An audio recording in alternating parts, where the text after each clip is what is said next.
Doutor Roberto, uma satisfação muito grande estar aqui com o senhor. O prazer é meu, Zé Augusto, e uma satisfação de estar aqui nas câmeras da TV Sinal para prestar alguma informação que seja do interesse público e também da sociedade de uma forma geral. Doutor Roberto, o senhor exerce uma das profissões mais difíceis, mais árduas, mas uma das profissões mais lindas que a sociedade tem, que é a magistratura. Como surgiu a sua vocação para ser juiz? Bom, Zé Augusto, eu venho de uma família de advogados. O meu pai era advogado na cidade de Fortaleza e ele tinha uma banca de advocacia lá. E desde os 13 anos eu passei a acompanhá-lo para o escritório, onde comecei a fazer os trabalhos de datilografia, de outros de menor cor de expedientes. E com isso eu fui me habituando, fui lidando primeiro com, não é por ser meu pai, mas era um homem de grande moral, e eu fui aprendendo com ele a valorizar esse lado humano, o lado que a sociedade, as pessoas da sociedade entram em conflito. E para aí é justamente que se insere a justiça. E isso foi explorando cada vez mais a minha devoção a essa nobre missão, que era, a princípio, a advocacia e, lógico, em maior fim, ao direito. E foi assim que nasceu, que surgiu o meu interesse e a minha vocação para militar neste ramo. Eu sou advogado, militante na área criminal, mas estou aqui como jornalista. Eu tenho percebido que o senhor tem demonstrado um juiz enérgico na hora que é para ser, inclusive decretando prisões preventivas quando é necessário, mas também foi um juiz que reconheceu imediatamente essa questão do excesso de prazo. O senhor, quando viu alguns processos, e reconheceu o excesso de prazo, reconhecendo essa questão da liberdade. O papel do juiz, às vezes, para decidir sobre a liberdade de um preso, vendo que a família da vítima cobra, mas vendo também ali o direito do excesso de prazo, é difícil, doutor, nesse momento? Para mim, não. Eu acho que, primeiro, o judiciário, ele vem se avolumando de uma forma tal, absurda, em termos numéricos, pela quantidade de pessoas que acorrem ao Poder Judiciário. E, em contrapartida, o que gerou? Gerou uma série de procedimentos, uma série de processos.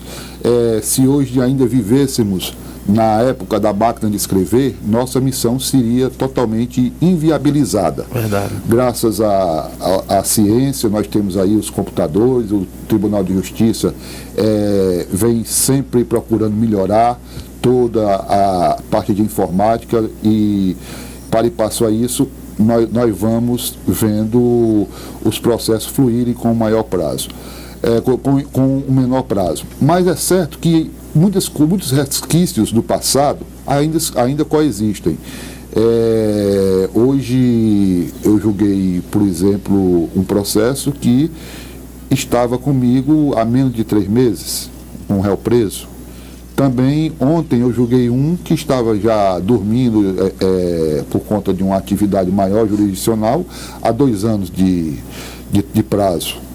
Então são coisas anômalas que acontecem. Porque fica a cargo do próprio sistema, que antigamente era um sistema muito defasado em termos de material humano, que é preciso também enfocar essa questão. O judiciário não contava com profissionais muito qualificados para o serviço, então o tribunal começou a contratar, através de concurso pessoal, para atender suas atividades fins. E, graças a Deus, a cada dia, a nossa intenção é justamente procurar dinamizar, tornar mais curto os processos judiciais.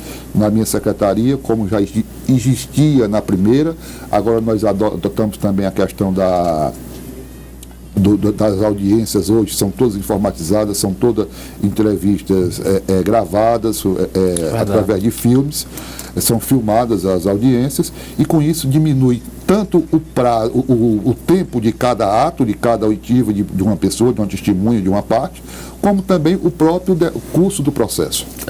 O senhor acredita, doutor Alberto, que diante dessa morosidade da justiça a nível nacional, que a conciliação das partes, incentivada pelo juiz, pelo promotor, pelos advogados, seria uma das saídas para amenizar a morosidade? Realmente, como eu falei no início, a busca, a procura pelo poder judiciário, pelas partes que entram em litígio, entram em questão, ela tem sido cada vez maior. E é uma coisa que eu sempre procuro estimular, sempre procuro ver. Quando eu começo uma audiência, seja em qual tipo de ação for, eu sempre conclamo as partes, mesmo porque é obrigação imposta por lei, a fase inicial da conciliatória. A fase inicial conciliatória, e graças a Deus, sem nenhuma falsa modéstia, nós temos atingido um bom número de conciliações nesse primeiro ato do processual. De formas que eu pretendo até incrementar mais essa fase, uma vez por mês ou a cada 2 meses, eu viabilizar uma condição junto à OAB e, consequentemente, aos advogados, fazer uma pauta de processos que possam ser resolvidos mediante acordo e tirar um dia ou semanal ou quinzenalmente, para promovermos esse dia da conciliação. Eu queria deixar aqui para os telespectadores que o doutor Valberto é um dos magistrados que eu vi assim, ter mais consideração ao advogado. Ele recebe sempre ao advogado, sem burocracia, atendendo ou não o pedido do advogado, mas recebendo o advogado em sua sala decentemente. Doutor Valberto, infelizmente, o nosso tempo é curto, mas nós estamos falando aqui para milhares de telespectadores, inclusive pessoas simples. E eu queria que o senhor olhasse bem na câmera e desse uma mensagem, aquele telespectador humilde, que procura justiça, mas que muitas vezes diante da lentidão, às vezes perde um pouco a paciência. O que o senhor diria ao cidadão comum que procura justiça e que às vezes fica um pouco desacreditado com a prestação jurisdicional?